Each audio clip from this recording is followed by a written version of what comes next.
Are you interested in fine arts, foreign language, creative writing, or even film and television? Well, you're in the right place. Here to tell you more about all the humanities degrees that Brookdale has to offer is Dean Meg Natter. Welcome to the Humanities Institute. This is a big institute, so I'm going to run through it with you building by building, and hopefully I remember everything. All right, Larison Hall is over to my left, and that's where we have the English department with its creative writing program, the reading department, speech communications, as well as ESL and languages. We also have tutors for all of those areas in Larison Hall. All right, behind me is the Center for Visual Arts. And in that center we have the studio arts like ceramics and photography.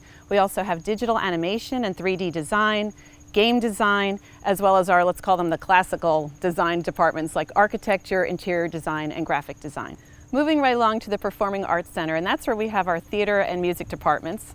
Down the path a little bit more is the Bankier Library, and in the lower level there are more music studios as well as our music technology department.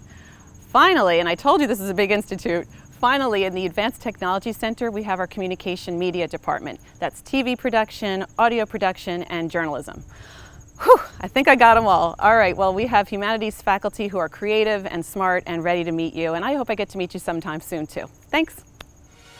There you have it. To get to know some of our other academic institutes and services, be sure to check out our other videos. We look forward to seeing you at our virtual open house, where you can speak to our faculty, deans, and other department representatives in a live Q&A. Thanks for watching, and I hope to see you around campus.